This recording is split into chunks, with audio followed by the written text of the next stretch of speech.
Hi guys, this is Eric Perkins again from Las Vegas, here to walk you through the big bad Pitot test setup. So here we go. First thing we're going to do is, once you have your power connected, you hit the on switch, right? You'll have your little ready light come on right here, and then you'll connect your remote connector. You'll hit your power button,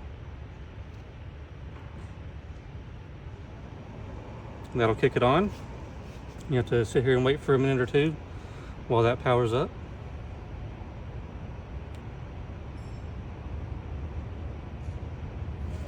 And now once you have this screen right here, what you'll want to do is you'll want to hit your ground button, which is right here, and then you'll want to hit go.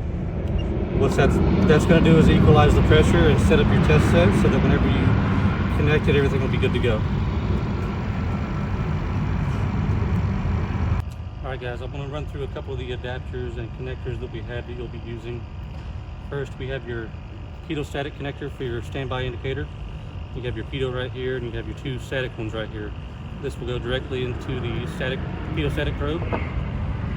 Right here we have your Pitot probe connector, and this goes directly into either Pitot 1 or Pitot 2. And we have your standby connector, which is on the side of the fuselage on either side of the plane. We have quick disconnect adapters, which you can connect very easily. You just plug it in right there, and it comes out very easily. Or you have a hardline connector, which is strictly for your Pitot line. It's very simple. You just unscrew your adapter, plug it in, get it finger tight, and then you'll take your wrench and then just give it like a quarter turn, get it nice and tight. Alright guys, I'm going to walk you through how to set up the Pitot static adapter set on the probe itself. At this point you would have your lines connected, but I'm not going to do that because I'm just going to walk you through it. We're not actually testing anything. So what you'll need is your adapter. You'll need lubricant to help create a seal around the probe itself, and some Cannon plug pliers to help you get a good tight seal on the probe itself. So come in, I'll walk you through it. First thing you want to do is take your lubricant, just get a couple drops on it right there, and take your fingers and just kind of coat the entire probe up, like so. You want to take your adapter, slide it on front, go all the way until you get some resistance to where you can't get it on anymore. At this point you just tighten it down. And I always take my pliers just to make sure. Once you have it on there nice and tight, you shouldn't be able to move it around. It should be just like this. Alright guys, just a little bit of detail on the static connectors. These two will screw into the screw ports, and they move so you can adjust them. And this is what actually makes the seal around the port itself. We'll just unscrew it. And whenever you get it in place, you'll just screw it down and tighten it down, and that'll make the seal for you. I'll walk you through how to do that.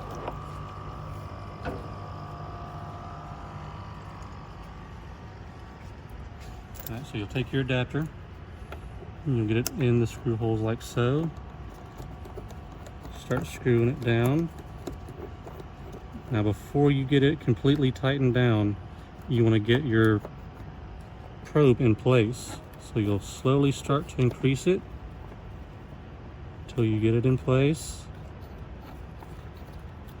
And once you get it in place, tighten everything down. And what I like to do is I'll take a pick, like so, put it in your little hole right here, just kind of give it a little turn. And that'll give you a nice seal to where you can't move anything around. Just a few quick tips with the Pitot static test set. Once you have it on your ground status right here, verify that your vent ports are closed, because if they're open and you try and test anything, it's just going to leak out of this and you're not going to get a good reading. So just make sure you turn it clockwise until it stops, like so.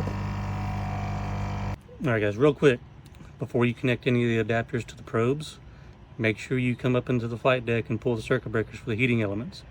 If you don't, you run a chance of burning up the adapters. Take it from me, I've done it before. It is not a good thing.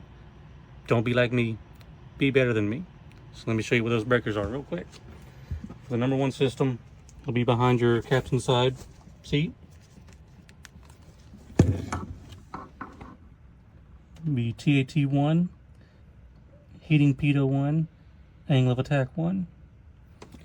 For the number 2 system and the number 3 system, it'll be behind your first officer seat. Be TAT2, heating Pitot 2, angle of attack 2, and then right here, Pitot heating 3. That's only one you need to pull for the number 3 system. Alright guys, one other thing that I'm throwing in here at the end that I kind of forgot about, and I apologize about that. But after you get your test set up, connect the hoses that you need to connect, cap them off, and then run a leak check. Make sure those hoses are not leaking. Because if they're leaking and you do a leak check on the system and you don't know it, you'll think that it's failing when it may not be. So verify that your hoses are good and do a leak check before you start connecting anything to the airplane.